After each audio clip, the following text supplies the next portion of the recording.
Hello guys! Kumusta na po kayo? Welcome back po ulit sa Luto Pinoy sa Amerika, and for today's video po, magluluto po tayo ng ginisang sardinas with dahon ng ampalaya. Ito po yung mga kakailanganin natin sangkap para po sa ating recipe for today. Pag-screenshot nyo na lang po.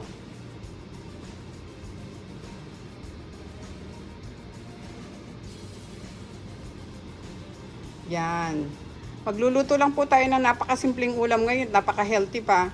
Dahil nakabili po ako ng fresh na dahon ng ampalaya sa store. Yan po.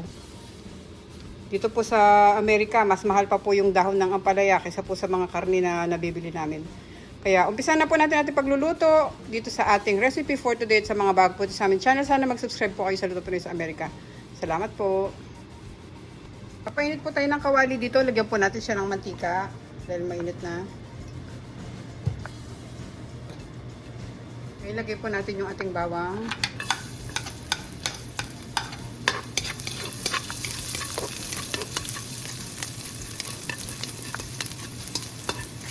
Sunod po natin yung sibuyas.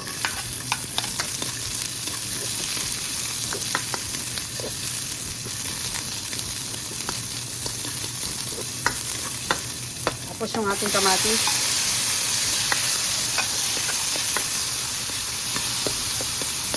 Lagyan muna po natin ng takip para po lumambot yung kamatis. Saan po natin siya.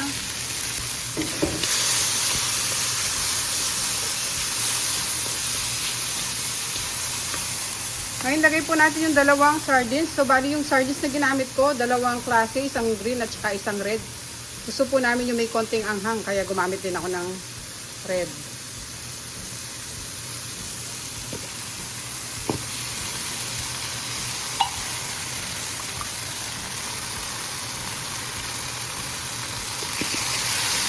Lagyan po natin ng tubig to. Sayang naman yung lasa nitong nasa loob. Ayan. Haluin muna natin.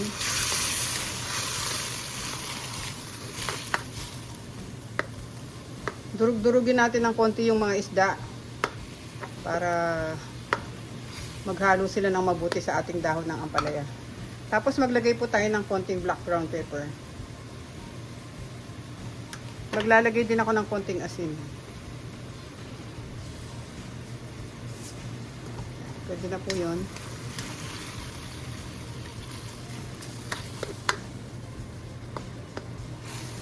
Dagdag pa po ako ng konting tubig.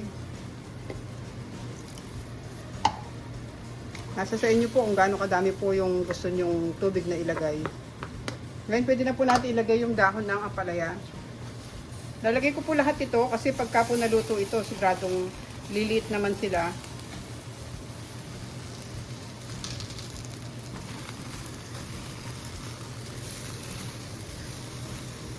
Lagay po natin yung takip. Pakukuluan muna natin. Buksan na po natin. Yan o.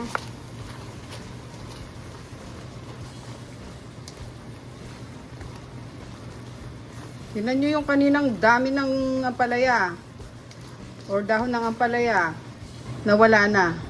So, pwede na po natin i-off ito. Luto na po siya at lagyan na natin sa ating serving plate.